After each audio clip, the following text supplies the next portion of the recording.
الذي أرسل رسوله بالهدى ودين الحق ليظهره على الدين كله وكفى بالله شهيدا أشهد أن لا إله إلا الله وحده لا شريك له إقرارا بربوبيته وجلاله وأشهد أن سيدنا محمدا عبده ورسوله المصطفى من سائر خلقه اللهم صل وسلم وبارك على صفيه وحبيبه سيدنا محمد وعلى آله وأصحابه ومن تبعه من جميع أمته أما بعد فيا أيها الحاضرون رحمكم الله وهداكم الله وحفظكم الله اتقوا الله تعالى حيثما كنتم أعوذ بالله من الشيطان الرجيم يا أيها الذين آمنوا اتقوا الله حق تقاته ولا تموتن إلا وأنتم مسلمون. Ma'asyiral muslimin segenap jamaah salat Jumat rahimakumullah wa hadakumullah wa abidakumullah.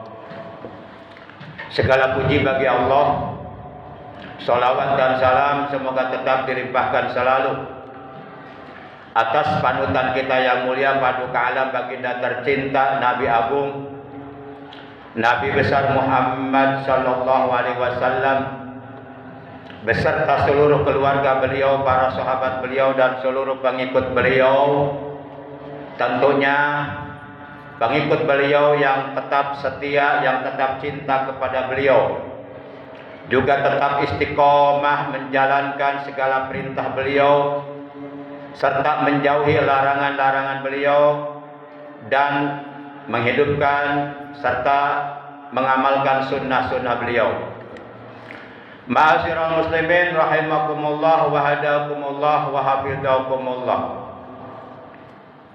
Di dalam kitab suci Al-Qur'anul Karim yang diturunkan kepada Nabi kita tercinta, Nabi Agung, Nabi besar Muhammad sallallahu alaihi wasallam sebagai pedoman hidup bagi seluruh umat manusia yang ingin selamat dan bahagia dunia dan akhirat. Kalau kita perhatikan di dalam Al-Quran terdapat 3 ayat, di mana dalam 3 ayat tersebut ada 2 macam perintah Allah yang saling berkaitan antara perintah yang satu dengan perintah yang lainnya. Artinya dua-duanya wajib dilaksanakan, tidak boleh hanya melaksanakan salah satu dari keduanya saja. Yang pertama terdapat di dalam Al-Quran surah yang kedua, yaitu surah Al-Baqarah juz yang ke-1 ayat 110. Kemudian yang kedua terdapat di dalam Al-Quran surah keempat, surah An-Nisa juz yang ke-5 ayat 59. Dan yang ketiga terdapat di dalam Al-Quran surah ke-31, yaitu surah Luqman juz 21 ayat 14. Dalam 3 ayat tersebut masing-masing terdapat 2 perintah Allah yang saling berkaitan antara perintah yang satu dengan yang lainnya, tidak bisa dipisahkan. Mari kita lihat yang pertama, surah 2 Al-Baqarah juz 1 ayat 110. Dalam ayat tersebut Allah Subhanahu wa taala telah berfirman, wa aqimus sholata wa atuz zakah Wa ma tuqaddimu li anfusikum min khairin tajiduhu indallah innallaha bima ta'maluna basir.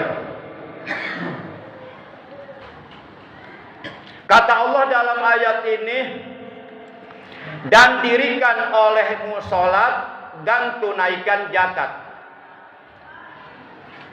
Dan kebaikan apa saja yang kamu perbuat untuk dirimu, niscaya kamu akan memperoleh balasannya di sisi Allah. Sesungguhnya Allah Maha mengetahui, Maha melihat terhadap apa saja yang kamu kerjakan. Kalau kita perhatikan dalam ayat ini ada dua perintah Allah. Perintah yang pertama, aqimus sholah, dirikan sholat. Dan perintah yang kedua adalah wa'atuz zakah, dan tunaikan zakat. Dua macam perintah dalam ayat ini saling berkaitan dengan sangat erat dan tidak bisa dipisahkan antara perintah yang satu dengan yang lainnya. Dua-duanya wajib dikerjakan. Karena baik sholat fardu 5 waktu maupun zakat itu dua-duanya hukumnya wajib. Dan dua-duanya berada dalam rukun Islam. Sholat berada dalam rukun Islam yang kedua, sedangkan zakat berada dalam rukun Islam yang ketiga. Artinya kita diperintahkan oleh Allah untuk istiqomah mendirikan kewajiban sholat fardu 5 waktu, termasuk di dalamnya adalah kewajiban sholat Jumat. Dan apabila kita mempunyai harta, oleh Allah dianugerahi harta kekayaan yang berlimpah ruah, istilahnya uang banyak berlipat, rumah mewah, gedung bertingkat, mobil banyak serba mengkilat, bahkan kadang-kadang istrinya 4, hartanya banyak berlebih-lebihan, dan hartanya sudah mencapai nisab, maka di dalam hartanya ada hak fakir miskin, ada hak 8 asnaf yang wajib dikeluarkan zakatnya. Apabila kewajiban zakatnya diabaikan, tidak dilaksanakan alias ditinggalkan, maka sholat yang dikerjakannya selama ini tidak akan diterima oleh Allah Subhanahu wa Ta'ala. Dan ataupun sebaliknya, hanya menunaikan zakat tapi meninggalkan kewajiban sholat, maka zakatnya yang ditolak oleh Allah Subhanahu wa Ta'ala. Artinya orang yang sholat apabila mempunyai harta sudah mencapai nisab, ya wajib mengeluarkan zakatnya supaya sholatnya diterima oleh Allah Subhanahu wa Ta'ala. Demikian pula orang yang zakat, ya wajib mengerjakan sholat fardu 5 waktu supaya zakatnya diterima oleh Allah Subhanahu wa Ta'ala. Maka apabila kita mengerjakan sholat dan menunaikan kewajiban zakat, insya Allah sholat dan zakat yang telah kita laksanakan akan diterima oleh Allah Subhanahu wa Ta'ala. Yang kedua, bahwa dalam ayat ini menunjukkan sesungguhnya Islam tidak hanya mengajarkan ibadah mahdoh yang bersifat pribadi seperti sholat, akan tetapi juga Islam sangat amat memperhatikan ibadah ghair mahdoh yang bersifat sosial, agar supaya kita berbagi kepada saudara-saudara kita yang hidupnya dalam kekurangan, dalam penderitaan, dalam kesusahan. Islam melarang kepada umatnya untuk hidup bersikap kapitalisme, hanya mementingkan diri sendiri, masa bodoh dengan saudaranya yang hidupnya dalam kesusahan. Orang yang seperti ini dalam hatinya mempunyai sifat anania atau sifat ego, mementingkan dirinya sendiri. Sehingga orang yang rajin sholatnya, hartanya banyak tapi tidak pernah zakat, dan bersikap kikir, tidak mau berinfak, tidak mau bersedekah padahal mampu, selain sholatnya akan ditolak oleh Allah Subhanahu wa Ta'ala, juga orang yang seperti ini diharamkan masuk ke dalam surga oleh Allah Subhanahu wa Ta'ala. Rasulullah Shallallahu alaihi wasallam beliau pernah menegaskan, la yadkhulul jannata bakhil, sekali-kali tidak akan bisa masuk ke dalam surga orang yang bakhil atau kikir, tidak mau membelanjakan hartanya di jalan Allah. Dan kelak di alam akhirat nanti, seluruh harta kekayaan yang dimilikinya untuk dirinya sendiri, baik emasnya, peraknya, oleh Allah akan dibakar di dalam kobaran api neraka yang panas menyala-nyala, kemudian mendidih menjadi cairan, dan cairan emas dan perak yang panas tersebut kemudian oleh Allah disiramkan ke mukanya, ke lambungnya, dan ke punggungnya. Lalu dikatakan kepada mereka, inilah harta bendamu yang kamu simpan untuk dirimu sendiri, tidak dikeluarkan zakatnya. Itu yang pertama. Kemudian kita lihat yang kedua, surah 4 An-Nisa juz 5 ayat 59. Dalam ayat ini Allah Subhanahu wa taala telah berfirman, ya ayyuhalladzina amanu atiiullaha wa atiiur rasul. Yang artinya, hai orang-orang yang beriman, taatlah kalian kepada Allah dan taatlah kalian kepada Rasulullah. Jadi setiap kita orang-orang yang beriman diperintahkan dan diwajibkan oleh Allah untuk mentaati segala perintah Allah dan tidak boleh meninggalkannya, terutama yang hukumnya wajib. Juga untuk mentaati segala perintah Rasulullah sallallahu alaihi wasallam.